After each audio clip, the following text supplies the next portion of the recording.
ఇంట్లో పెద్ద మనుషులను ఉంటారు. ఇద్దరు నడుమ పంచాయతీ వచ్చిందనుకో కచ్చిరి కాడ అందరూ కూర్చుంటారు. వీళ్ళు చెప్పింది వాళ్ళు చెప్పింది వింటారు. పొద్దుగాల లేస్తే ఒకరు మొగలు ఒకరు చూసుకునేటోళ్ళైరి. అందుకే ఇద్దరికి నచ్చేటట్టు తీర్పు చెప్తారు. దానికి అందరు కూడా ఓకే అంటారు.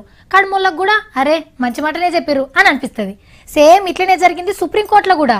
ఇంత కేసు ఏంటంటే ఢిల్లీలా సిబిఐ సెంటర్ సర్కార్, బెంగాల్లా లోకల్ పోలీస్ మమతా మేడం తగ్గఫర్ నడుస్తుంటే ఇద్దరికి న్యాయం అనిపించే ముచ్చట చెప్పింది దేశం పెద్ద కోర్టు.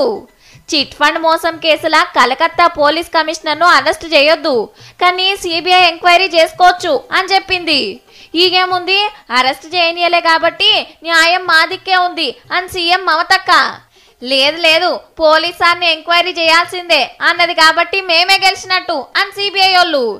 ఎవ్వరి కాళ్ళు ఖుషి అయ్యిండ్రు.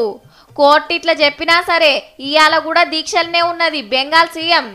ఈ ఇమ్మతిస్తందుకు ఆంధ్రాకెళ్ళి చంద్రాల్ సార్ పోయి సెంటర్ వల్ల నడుచుకున్నాడు కలకత్తాలా. చిట్ ఫండ్ కేసులా ఆఖరికి ఏం తేలుతుందో గాని మమతా బెనర్జీ మేడం అయితే ఢిల్లీ పెత్తనం మీద కొట్లాడిన లీడర్ అని అయితే మార్కులు కొట్టేసింది.